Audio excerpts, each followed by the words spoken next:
There's also 1 in 6 men comes from that same source, but you have to acknowledge that it also includes such minor things as a push or a slap, and indeed it might have been somebody who was just pushed or slapped just once, and that would actually go down as a statistic. So I think that the 1 in 6 men and the 1 in 4 women is actually grossly overinflated, grossly. I don't think the 1 in 4 women have experienced domestic violence at some point in their lives is a valid figure, because apart from anything else, it was actually taken from women in refuges. There were no control groups. It isn't a proper analysis. Does that mean that, you know, of all of your friends, a quarter of them are being abused? And she went, well, no, I mean, that over their whole lifetime, so not any given time. I said, okay, and what exactly counts as abuse under? What do you mean by abuse? Because this seems like an epidemic of what's going on. And he said, oh, well, it means, you know, obviously, you know, knifing and stabbing and stuff, and murder, obviously, punching and kicking, and then also name calling and ignoring and stuff like this. So what it actually boiled down to was that over that whole spread of things, it meant that, you know, 1 in 4 women over the course of their lives will be ignored for a period of time by their partners. When I asked for a definition of domestic abuse, I said that I did not consider that a one-off aberration that might have happened 15 years ago, where my wife slapped me round the face because she lost her temper that day, and it had never happened before and it had never happened since. I said, I really don't put that into the same category of domestic abuse as somebody who's systematically abusing somebody else, like on a daily or a weekly basis. Government figures published as recently as January 2000 announced that men are equally likely to be victims of domestic violence, and overall the prevalence of domestic violence is very low. 4.2% is really not very much. In light of this, why did the Scottish Government pay for a series of TV and poster adverts stating that 4.2% does not constitute a constant threat or anything like it? If the adverts were instead stating that people were under constant threat of being murdered in their beds, it would be condemned as scaremongering. I'd often said to a man, when you hit her, who do you think was in charge? When he stopped to think about it, he'd say, once I'd hit her, she was in a powerful position, because then I would plead and beg and ask for another chance. So the perpetrator became the victim became the perpetrator. You see, it's complicated, but we never really discuss it. With every presentation of domestic violence you'll see anywhere in the media, all we're shown is the end point of an incident. Typically this will be a picture of a bruised woman and a description of exactly how a man hurt a woman, and that's it. Finito. And this we call news. We never get to see the man. We never get to see the other guy. Of the first 100 women that she had in the refuge, 62 of them, she said, were actually more violent or as violent as the men that had put them there. I realised it wasn't a gender issue, and I knew that from personal experience, because although both my parents were violent, dysfunctional, my mother was physically a lot more violent to me than my father. So I came to the whole subject with an open mind, and as I took the women in, I looked at the first 100 women that had came in with their children, and of the first 100, 62 could be described as violent as the partners that they left.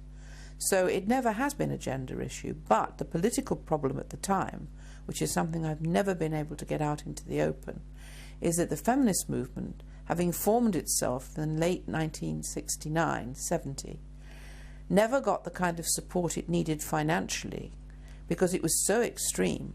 Up till then, the women, they were burning their bras and doing all sorts of silly things, making fools of themselves, and they were a joke.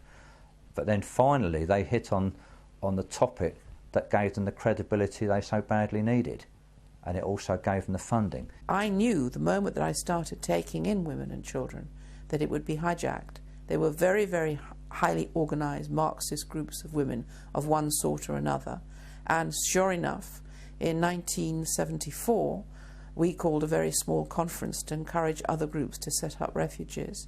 They invaded it. They came, literally walked into the hall with all their leather gear on and all the rest of it, up on a platform, shouted and barracked. They had all their placards outside, all men are rapists, all men are bastards. She said they were quite violent women. And began a voting system which by the end usurped our position as the national organisation and took it over.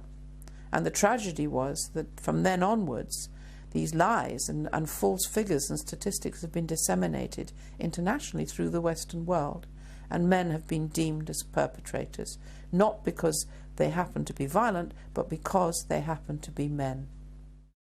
Even if we did see the man, what could this tell us? Women bruise more easily than men. Basically, for the same punch or kick, a woman's face will swell up and discolour far more impressively than a man's.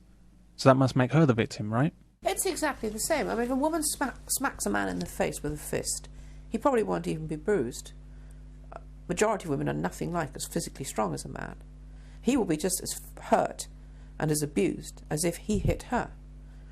Had he hit her, she would be severely bruised. It's only a difference in physical size. Much of what we think about domestic violence seems to be predicated on three things. Women are victims, men are perpetrators. Men are much stronger than women, and so it's always wrong for a man to hit a woman. There's never a reason for a man to hit a woman.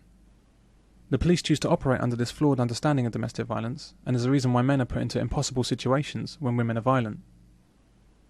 In this society of ours, where women claim that they want equality with men, we have this strange idea that men must at all times behave better than women because men are physically stronger. Women in particular seem to believe this deeply. It's as if women see themselves like children, who can do whatever they like, including being violent and aggressive towards men. But men must be like the adults in a relationship. One of the main changes that has to come is that if we want to talk about any form of emancipation, liberation, equality for women, then there has to be equality of responsibility. And in a sense, the old patronising attitude that women have to be these women Virgin Marys on a pedestal. And in the beginning, nobody, certainly not judges, wanted to believe that a woman could have any part in a violent relationship. Men needed to see women in this virginal way, which is enormously bad for men and even worse for women. So the attitude always was, oh yes, of course she's innocent. As long as she cries and she looks pretty, then she can't be guilty of anything. And it's still the climate today. But as the feminist movement mounted its campaign to vilify men, it became easier and easier and easier within the court system, which after all was flooded with women, and the social services, which is largely women, and all the sort of feminization of our society, to see men as the enemy. In general, men don't get physical with women, for the same reason that men don't get physical with squirrels. Why would they? That's why the argument that men are stronger than women is irrelevant. Men and women simply don't relate to each other in that way. Like ships passing in the night, men don't regard women as a physical threat, and women don't seek to challenge men on a physical level. It's what blokes are like with women. You allow women to get away with the most outrageous things that you would not allow a bloke to get away with, because it's just how you are with women, and women know that as well. True. Women can get away with blue murder. Women are very unlikely to experience violence from a man, even when they put themselves directly in harm's way. For example, police women. The issue when a man does hit a woman is that most likely she's decided to stop behaving like a woman and instead behaves like an aggressive man.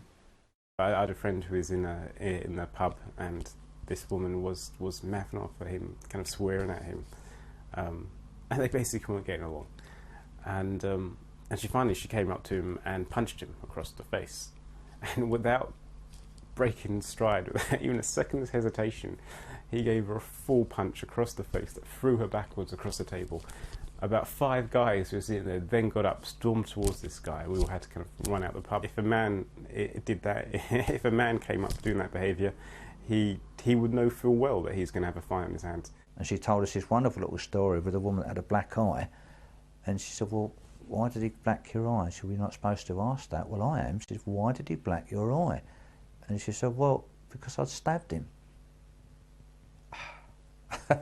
Across all of media, and in our legislation, and the behaviour of the police, women have free rein to initiate violence and still be treated as the victims.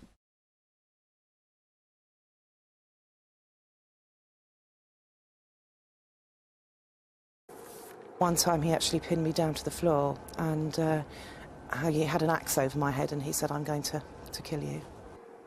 It started as verbal abuse and then turned violent. Bryony put up with it for 9 months before she sought help. Where's the story here? I thought a story had a beginning, a middle and an end. Why is it that with domestic violence we're only ever told the ending, and only a female version of the ending at that? There's no investigation or discussion into what caused this behaviour. It's like being told a punchline without being told the joke. How can this pass for news?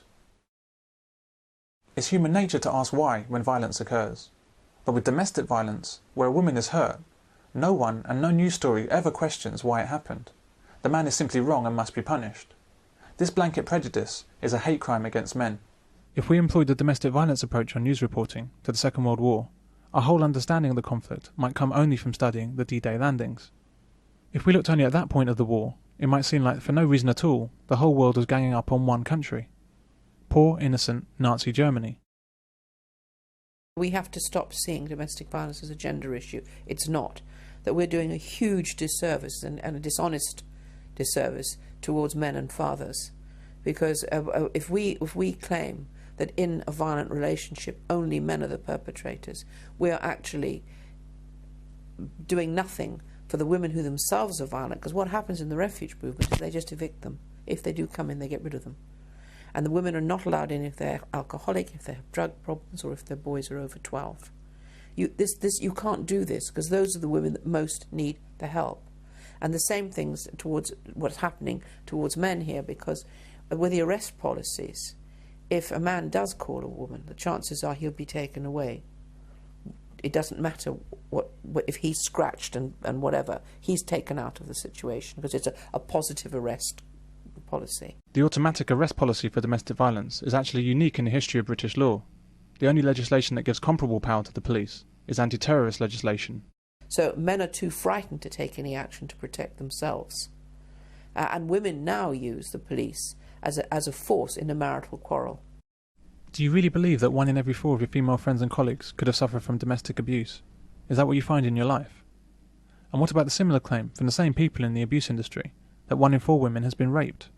There are a lot of other statistics out there. In fact, one set of statistics that absolutely floored me was from an organization which said that 95% of women, by the time they were age 18, had been sexually abused. And I was quite flabbergasted by this because, for one thing, I wasn't in the 95%. And what I found out was that in their definition of sexual abuse, it included a lorry driver driving by and saying, "Hey, baby." On the basis of 600 convictions, I have seen the Home Office conclude that something like 60,000 rapes occur every year. And what they do, the way the police manufacture the rape data is by including all allegations made of rape are counted as rapes. They are included in the statistics. They include as rape, in their research, they include as rapes all those women who have answered yes to the following question. Have you, in the past 12 months, ever engaged in sex when you were not initially in the mood to do so, or words to that effect? They're very ambiguous with regard to whether or not a rape has actually occurred. But the Home Office counts a tick in the box to all these ambiguous questions as if a rape actually occurred. Every twist, every turn, every fact and every figure is put into the pot of evidence in favour of a rape having been committed. It's in this manner that the Home Office and the police manage to pump up the amount of alleged abuse that is taking place in this country. Is the 1 in 4 women who's been raped the same one who's a victim of domestic violence? If not, could we say that 2 in 4, half of all women, have been subject either to domestic violence or rape? Please. What these figures and surveys and sound bites are showing is that normal experiences and relationships are increasingly becoming reclassified as abusive. A row with a boyfriend becomes ticked in the box marked abuse.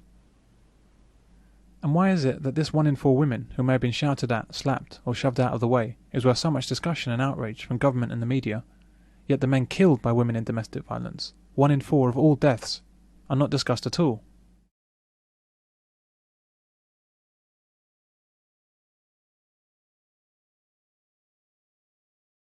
Domestic violence is a funding mechanism. Oh, absolutely. I get millions.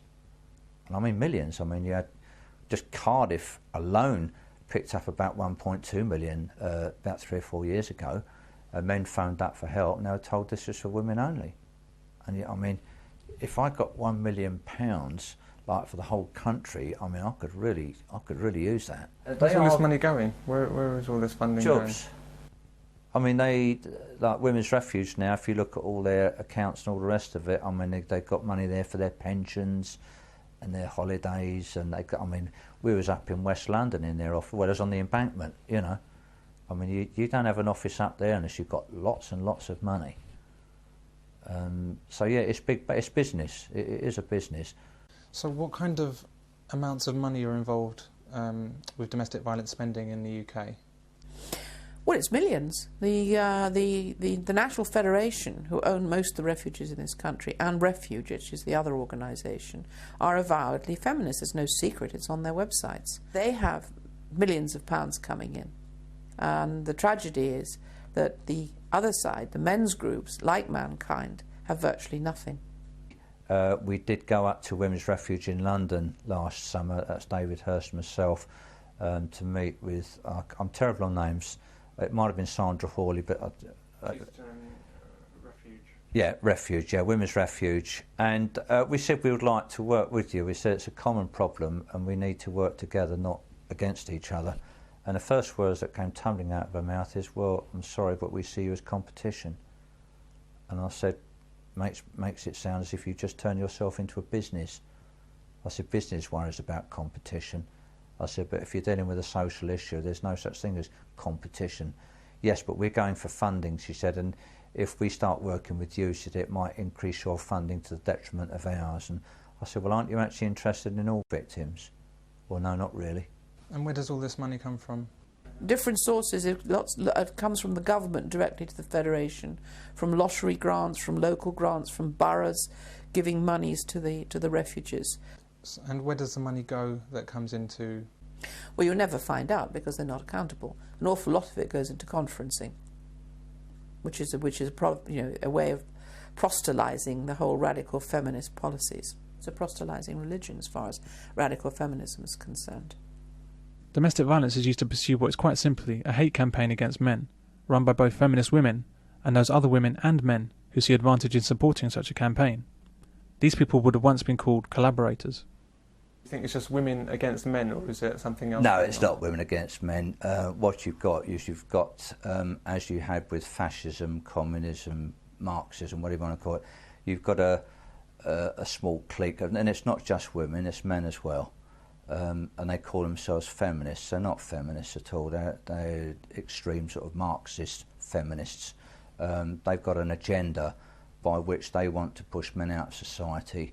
They wish to create a single parent existence where you have mother and children at the heart of society, and then round the edges of that you have single men and women actually working to produce the wealth so that the single mother setup can actually benefit from that. That comes out from lots of feminist teachings back in the 70s. The same officials that tell us that 1 in 4 women will experience domestic violence in their lifetimes also tell us that 1 in 10 women experience domestic violence in a year. This highlights an important point about the type of women who are involved in these incidents. It follows from those figures that it is the same women, year after year after year after year, who are claiming, truthfully or otherwise, to have been assaulted. In other words, the domestic violence industry, the domestic violence statistics, are produced by and large by the same women over and over again. Take 100 women. Of that 100, only 1 in 4 of them, that's 25, will ever experience domestic violence in their lifetimes. 75 women will never experience it. Now, if 1 in 10 women will experience domestic violence in a year, then that's 10 women in every 100. So in the first year, 10 women experience domestic violence. Notice how the 10 women must come out of the 25 who will ever encounter domestic violence at all. In the second year, another 10 women experience domestic violence. In the third year, it's another 10. But now it gets interesting. We've run out of women, and so we have to reuse some of the women who experienced domestic violence in previous years. From the third year onwards, we keep coming back to the same women, over and over again. Every year it's the same relatively small group of women phoning the police to report yet another incident that they've been involved in. Erin Pitsey describes this type of woman as violence-prone. The violence-prone woman, the tragedy here is that, yes, she can give up the violent relationship, but you notice also in her history that she's had other violent relationships, and the problem is as she moves out, she doesn't choose health. She chooses the violence, and back again she goes to yet another violent relationship. Women came in who you could say were innocent victims of their partner's violence.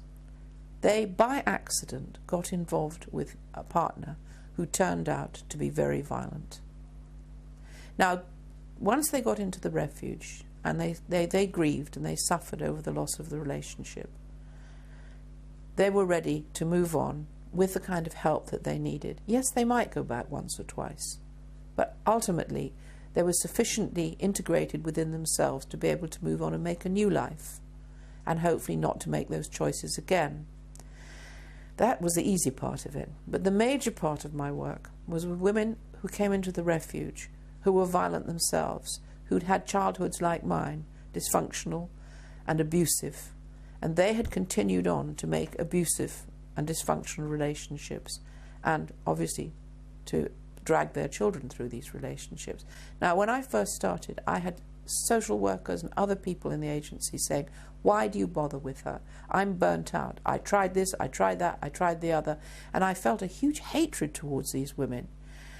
You could well understand it, but my argument was these are precisely the women that we have to care for, that we have to understand, and that we have to help them find a way back into a normal life, learning how to make non-violent, happy, harmonious relationships and how to not be violent towards their children. These are the women that I call violence-prone women and need help. They need therapy. They need counselling. They need time to relearn things that they'd never learned in childhood. But what about the argument that a woman is never responsible if she's... That's the feminist perspective. That's probably one of the most insulting things you can say to women. I mean, as you would to slaves. You're not responsible for anything. You have no choices. You are such a poor, weak thing that you can't decide who you make a relationship with. That's rubbish. The fact is, all of us are responsible for our own decisions and for our own choices of relationships. At the end of the day, if you stay in an abusive relationship, you're at least 50% responsible for that abuse. And that's harsh, but you could have left. You can leave at any time. And I know you may feel you can't leave, but that's you, and that's your story. That's a game you're playing on yourself. And it's the same. This isn't just about women, it's about men as well. Lots of men stay in abusive relationships. And I'd say the same to them. You're at least 50% responsible for that. Take responsibility for what's happening to you. You can leave at any time. You've got power there. What they're more or less saying is that women aren't responsible for their own actions, and when it came down to domestic abuse, they would then go further and actually say in almost all cases it's violence by men against women, and that the few occasions where it's women against men is so small as to not warrant any sort of comment at all. And in fact, I expect if you press them on that, they will probably say, well, the men were abusers and it was just a woman hitting back. Now, I don't know what drives these women to hate men so much, but when you read stuff like that, where they say in almost all cases, and that all of their literature is absolutely just soaked up with the male is the violent one, the male is the aggressor, the male is the criminal, the woman is not responsible for it. I mean, they almost actually talk about women as if they're some sort of low IQ imbecile. First and foremost is when a woman comes in, or even a man, and says, look, I am a victim of this situation, you have to say, you probably are a victim, but on the other hand, you made these choices, so let's look at why this ever happened and how we can change it round. Would you say that the violence-prone woman is more common than the battered woman? Yes, I would say that one of the tragedies of all this is that the high percentage, as we know in prisons and mental hospitals and within these relationships, are children who've come from battered and abused and sexually abused backgrounds. And that is a much higher percent than people who get, by accident, innocent victims, become involved in a violence-prone relationship. So the most important part is to recognise, are you, and this is what I used to say in working with the women, do you see yourself as an innocent victim of your partner's violence?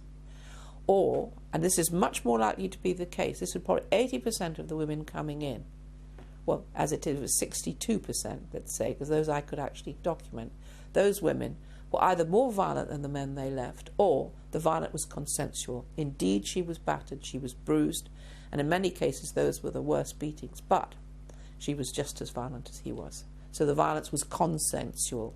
It wasn't just on one side. Both sides were violent, and both sides had an input into that violent relationship that played backwards and forwards. For political reasons, domestic violence is presented as a problem that can affect any woman in any social class. This subject has been a subject which used to be taboo. You know, people thought it didn't affect you if you were intelligent or bright or advantaged, and maybe it was only for those who were poor. The tragedy for domestic violence is it can affect everyone and anyone. It is no respecter of race, ethnicity, religion. But the Home Office knows that this simply isn't true.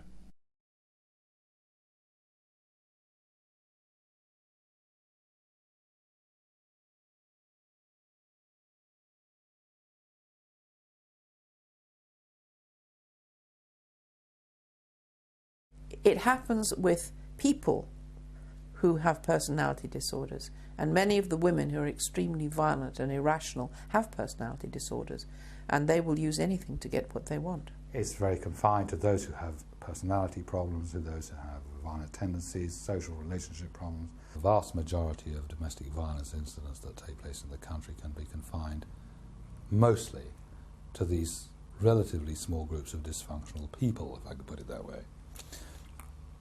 For example, some 2% of women have something called borderline personality disorder, and this is characterized by them being hysterical, histrionic, and constantly creating problems and accusing others of being the cause of their problems. These are the kind of women who are constantly alleging that they have been abused by someone, somewhere, sometime, often by their own children. They are forever victims. And Erin Pitsey, who was the founder of the Refuge Centre for Women, describes them as emotional terrorists. They're often also very violent. What I call women as terrorists, because women in relationships tend to behave like terrorists. A lot of the violence is subterranean. 2% of women seem to have this problem, but I would say, judging from what I have seen, that an extra 3% of women are close to having this problem. And so, loosely speaking, one could say that about 5% of females, and probably 5% of males, are severely dysfunctional. 5% of females in this country is about 1 million females. And my belief is that most of the domestic violence problems are caused by those 5% of females and the corresponding 5% of males. But the feminists do not want us to see things in this light. They want to see the problems as caused by the overall general controlling desires of the male population as a whole. And they would like to mask the fact that the majority of the incidents reported to police are by those who are have mental problems, to put it bluntly. The tragedy for domestic violence is it can affect everyone and anyone. In order to give the problem a higher profile, they'll extend the definition. They'll also try and give the problem a higher profile by saying, you know, this can happen to anyone and anyone can do it. Last year, in an article by a leading feminist lawyer in the New York Times, admitted that the feminists had put about the notion that domestic violence was prevalent throughout all levels of society, because if they had not done so, the middle classes would not have taken notice of the issue. So basically, she was admitting that the whole idea of saying that it was spread throughout the whole of society was simply a ploy. And even though so many reports of domestic violence are made by the same individuals, they're counted by the police as separate incidents, and the data are disseminated as applying to separate individuals. For example, a car accident can happen to anyone. But if someone was having a car accident every year, there could only be so many crashes before they'd have to stop automatically blaming other drivers and start to examine their own driving. Insurance companies allow for this sort of thing with insurance premiums. If you have car crash after car crash after car crash, your premiums will continually go up, you'll be classed as a bad risk, and you'll eventually become uninsurable. But what do we do about women who repeatedly abuse and involve themselves in abusive relationships? Why, we lock up the men, of course. There's no help for these abusive women, and there's certainly no sanction against their behaviour. Instead of trying to help these women to unlearn their violent and aggressive tendencies, we willfully pretend that domestic violence is only caused by men, and so these women continue to abuse and cause abuse with the same or different partners for years without any restraint. They're the typhoid Marys of the modern age. Charities like Women's Aid and Refuge, which are supposedly there to help women in domestic violence situations, offer no assistance for violent women. As the web pages show, they determinedly deny that any woman could ever be at fault. This chap, he had a couple of boys, and his wife used to knock him about, you know, usually when he wasn't there. And, you know, they have bruises and scratches and things like that. She'd take a belt to him. And, you know, he chucked her out eventually. And they went to court, divorce, their affidavits from all their neighbours. They've witnessed all the abuse to the kids. So I said, well, I shouldn't worry. I said, they're not going to, they listened to all that. There's no way she's going to get custody. She did. And the judge told her off. He said, oh, I can't be dealing with all this. He said, I've heard about all this violence. He said, but I can't be dealing with this in my court. He said, told her off for being a lousy mother. And said, well, I'm going to keep my eye on you for a year, but I'm giving you custody. Told him he was a really good dad, but pack your bags, mate, out you go. And then he was silent for about 6 months, or the kids were silent for about 6 months, and then at the end of 6 months he finally got them to speak up, and they told him what was going on, and as I said to you, he cried during the interview, so I had to stop the camera. And then when he picked himself up again, he said, and the awful thing is, he said, it's all going on, he said, and there's nothing I can do about it. So what the Home Office and Women's Aid are doing, in fact, is really, it's quite violent, it's quite evil, because for their what I call gender politics, what they're doing is they're making kids suffer as well. All right, they might hate men, so we've got to live with that, but they shouldn't do it with kids. All of this continues because we, as a society, refuse to recognise the enormity of female violence.